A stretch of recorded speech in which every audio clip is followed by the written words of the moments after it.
Welcome to a MainelyDIY.com video. So today I'm going to cover a box, and I am just going to push all the flaps in. Now we're going to measure our box.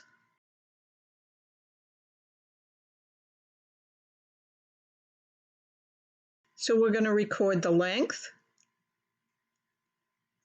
the width, and the height. So to calculate our fabric for the outside of the box, we're going to take our length, our width, and add another ½ inch. To the height, we'll add an inch.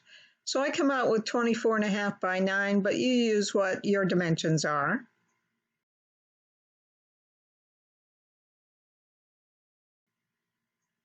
So again, for the outside, I'm going to cut 2 pieces that are 24.5 by 9. So I'm going to use my ceramic blade.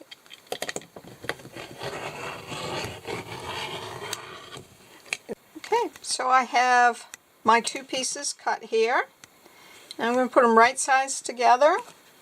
And then I am going to pin along the short edge on both ends. And I like to run my pins lengthwise because you're going to take them out as you sew. And you get more coverage this way. So I've got both ends of that pinned. And I'm going to take it over to the sewing machine and sew a 1/4 inch seam along here. So I chose a thread that will look good on the outside of this. It kind of coordinates. Some places it will blend in, but I am going to have some stitching that's going to show, so I want something that looks good with it. I am sewing a 1/4 inch seam. I've got my 1/4 inch foot on, and I will take the pins out as I come to them.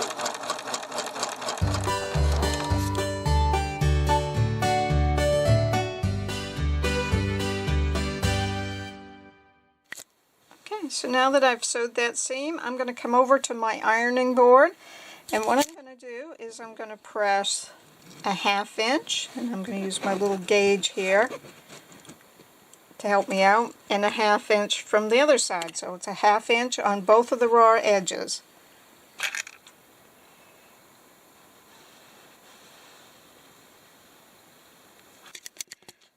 So I have my edge pressed down, and I've turned it right sides up, so this is the outside, and I'm going to stitch a 1/4 inch along this edge here that I've pressed.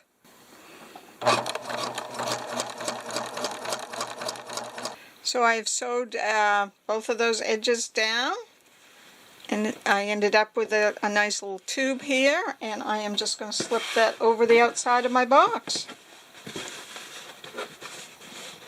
So we have the outside of our box done, and then we'll do the inside.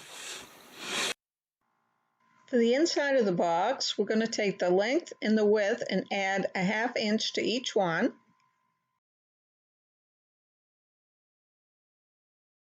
And we'll add 5 inches to the height. That could be less than that, but it gives a nice rim around it.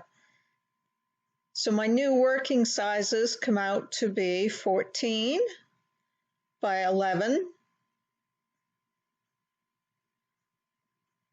by 13 high. So here's a chart for my new sizes. You can go to MainelyDIY.com for a worksheet to help you out with that. So here I have the bottom of my box, and one of the side pieces that go there, so I'm going to line that up, and so I'm going to pin that edge. So I've pinned that on, but I am going to go a 1/4 inch from the edge on both parts. So I'm going to put my pin there. That's going to be a stopping and ending point. Now I'll do the same thing on the other side.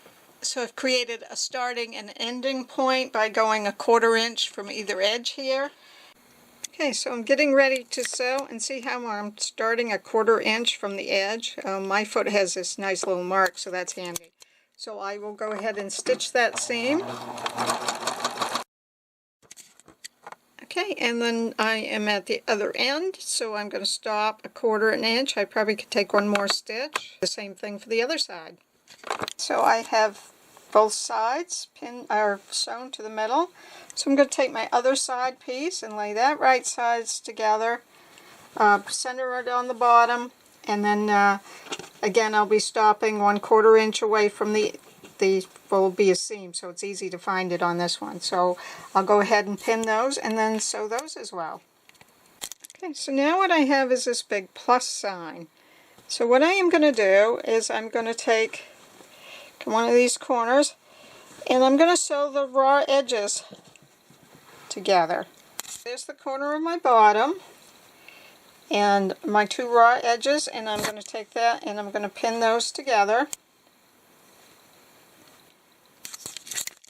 Okay, so I've got that edge pinned together, so here's the bottom and the sides, and I'm going to do that for all 4 sides. If your edges don't match perfectly, don't worry about it. It's going to be hidden anyways. Okay, so I am getting ready to stitch the from the bottom corner, and again I'm leaving about a 1/4 of an inch to begin my stitch, but when I get to the other end I don't have to worry about that. So I just go ahead and stitch that, and again this is the bottom piece here. So this is a side, 2 sides come together on their raw edges. Okay, so now that we've sewed that, we have a rough box shape here. And I am going to take this top edge and I'm going to fold it down just a consistent amount, or down, and then I'll stitch along that edge. And my box all assembled. I did mine a little bit tight. Yours might be a little bit looser.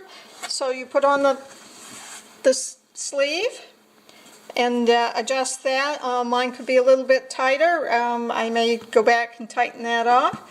And then you just fit this lining in. You line up the seams with the corners, fit it right in, and fold the edge over the top, and you end up with this nice little basket. And I'll show you what I'm going to use mine for in just a moment. Now I've got a great box to store all my pet toys in, so I can pick them up when I get ready to vacuum and they're all in one place.